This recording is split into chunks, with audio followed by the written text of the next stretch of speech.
Les mois passent et je réalise combien je suis privilégié.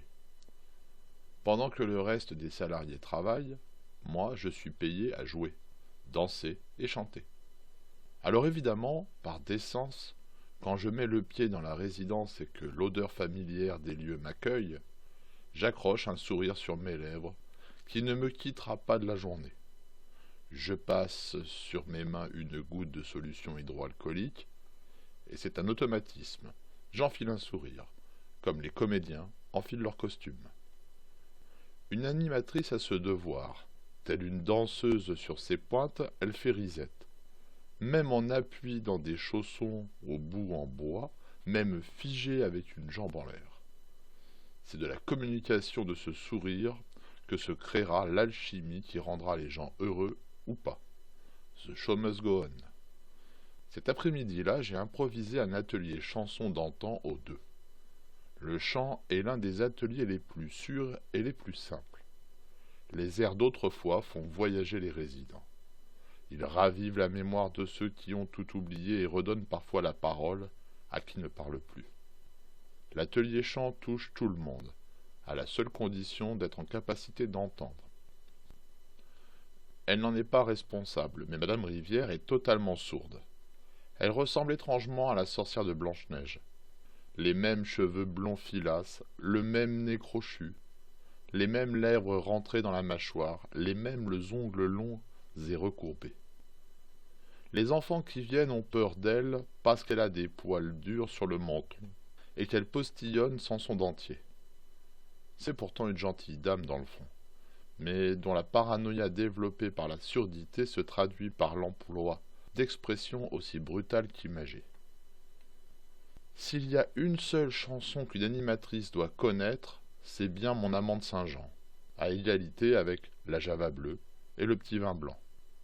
Et tandis que la douce mélodie de Lucienne de Lille emplit la pièce secondée par les 30 voix des participantes, une voix s'élève plus forte que toutes les autres. La vieille voix éraillée envoie un enculé pur, éthéré, sonore et percutant qui coupe net le refrain. Moi qui l'aimais tant, mon bel amour, mon amant de Saint-Jean, et laisse un vide intersidéral au milieu des 30 choristes. Revenue de sa stupeur, une participante brise le silence pour glisser « méchante femme ». Et avant que j'aie eu le temps de m'interposer pour expliquer que Madame Rivière est simplement frustrée de voir tout ce monde fredonner un air que ses problèmes auditifs lui interdisent désormais de percevoir, une seconde résidente acquiesce. Et vulgaire en plus. Connasse, réplique Madame Rivière, qui entend toujours mieux les choses dites tout bas. Pétasse, se défend la participante. Putain, sale putain, riposte Madame Rivière. Les noms d'oiseaux les plus recherchés volent sur les belles paroles de chansons d'antan que le CD continue vainement de produire. Je reste un temps sidéré par les mots les plus gros qui m'aient jamais été donné d'entendre, même au fin fond d'une cité de banlieue. Et tandis que les aides-soignantes se déploient pour écarter la résidente survoltée, Madame Rivière, en même temps que la mélodie s'achève, conclut dans un sublime instinct rythmique. Je vous maudis tous, sur cette génération, vous et vos bâtards d'enfants. Même Tino, qui enchaîne sur la piste 4, ne parvient pas à apaiser l'ambiance de mort qui s'est abattue sur l'atelier dévasté. Madame Michelot se met à s'arracher les cheveux dans le sens littéral du terme. Monsieur Lanternet tente de se jeter de son fauteuil roulant en cassant au passage le poignet de Mademoiselle Folle, sa voisine. Je suis l'animatrice responsable de l'atelier. Si mon sourire disparaît, le sentiment diffus et partagé par tous que quelque chose de négatif a eu cours dans la pièce se décuplera.